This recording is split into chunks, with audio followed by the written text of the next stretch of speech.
Stop! Don't buy gold sovereigns. So it might seem like a strange video to make, but I'm going to explain in a moment. I've got some sovereigns to show you today. Ignore these in the background, they're just digitally imposed.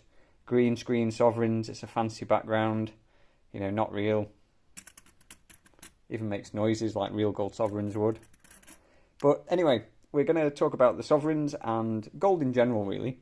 So I obviously make videos on YouTube for fun. It's not financial advice, etc., etc.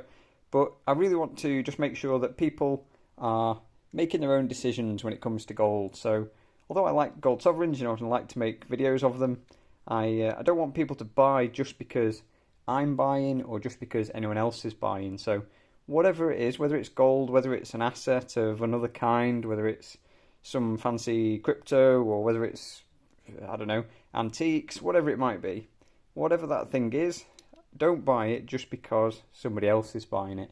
It also applies for liabilities as well. Fancy clothes, fancy meals out, holidays, etc. There's no need to buy them just because other people are buying them. So I think you should buy things because you want to buy them. Obviously, when the time is right for you to buy them. So if it's something that you can afford and something you believe in, like buying precious metals, for example, maybe you think you're going to do well with them in the long run, then by all means, help yourself, spend your money how you want to spend it. But I don't want to have people who are perhaps watching and thinking, oh, he's bought all these, so it must be a good idea. It might not be. It might turn out that gold tanks. Maybe we never get anything back for these. Maybe they get banned.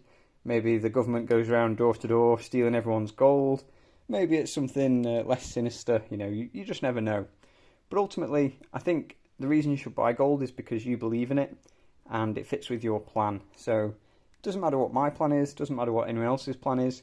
You can obviously listen to other people and, maybe you take advice, maybe you take snippets, maybe you take ideas and then form your own plan, make your own decisions. And obviously, you'll make your own profits or you'll make your own losses or you make your own mistakes, you make your own wins. It's all yours then. If you can own the decision and take responsibility for it, you can learn from it and obviously move on and do better in the future. So yeah, whilst I do like to buy sovereigns and I do like to buy obviously other coins, gold in general, doesn't necessarily mean it's a great idea. And there's plenty of people who have probably done really well with gold. There's probably people who maybe they bought at the top of the market and they bought a bit too much of the wrong stuff and they had to sell when the market was down and they've ended up doing not that well with gold. Maybe it's bitten them a bit and maybe it's put them off. So I think the thing is, there's been times on YouTube where there's people pumping different things, not just gold and silver, but other assets, other, not even assets, other liabilities, like I mentioned earlier. Whether it's certain cars, certain, clothes, whatever it is. There's always going to be people that are buying certain things because they want to buy them. And I think ultimately the reason you should buy something is because, it's your decision and it makes sense for you. It's what you want. And obviously it is, aligned with your goals, your plan and your situation. So, perhaps buying gold is on your radar. It's something you want to do. But going out and buying, loads of gold to start off with, probably not the best idea. If you are going to buy it, it's probably better to split your purchases, do it over time and go at your own pace. If you're relatively new, then it's probably worth just taking your time to learn, what's popular, what's not popular, and what things are actually worth. You can find near enough anything on a gold coin at various prices. Doesn't really mean it's a good idea. When people say gold is gold, it's not not when you come to sell it. There are times when you come to sell your gold where you'll quickly realise that gold isn't gold.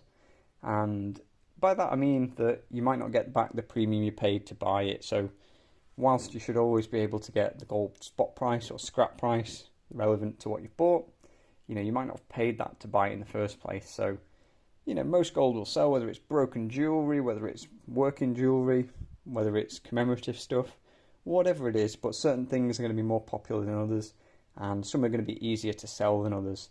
So there's probably always going to be someone who will buy gold just for the scrap, but you might not get a favourable price if it's a certain commemorative that no one cares about or just something that isn't in fashion or, is not very popular in the area you're trying to sell. So sovereigns might not be right for you in your place of residence. You know, they could be quite cheap to buy, but they might be also quite cheap to sell. Maybe they are a really good idea. Maybe, you know, you can get them cheap enough. When you're buying out of area coins, you can often get them at a lower price. You know, for example, in America, I hear a lot of people in the comments, various parts of the country, telling me that they can get sovereigns, you know, very low premiums, and they tend to do quite well. If not many people are actively collecting, then things like mint marks, they might just slip under the radar. You know, your dealer in America maybe doesn't know about certain coins. Hey, that's good. I picked this one out at random, but this is a 1911C. So the Canada mint marks, for example, generally command a bit of a premium over a lot of other coins. You know, you've got certain years that are more rare, and if you are buying them out of area, like I say, someone might not realise, and you might get a bit of a bargain. The only problem is, if you're selling in an area where people don't realise, then it might take you a bit longer to realise that premium back, or you might just not get it back, you know, if you need a quick sale. So always some things to consider. And that's the message for today, really. Don't buy gold sovereigns or gold in general because I'm buying it, or any other YouTuber or any other person you know is buying it. Buy it because you've had a little look and you feel like it's a good idea. You know, feel like it's a bad idea, then don't buy it. Obviously up to you. But look forward to hearing from you in the comments, and we'll talk soon.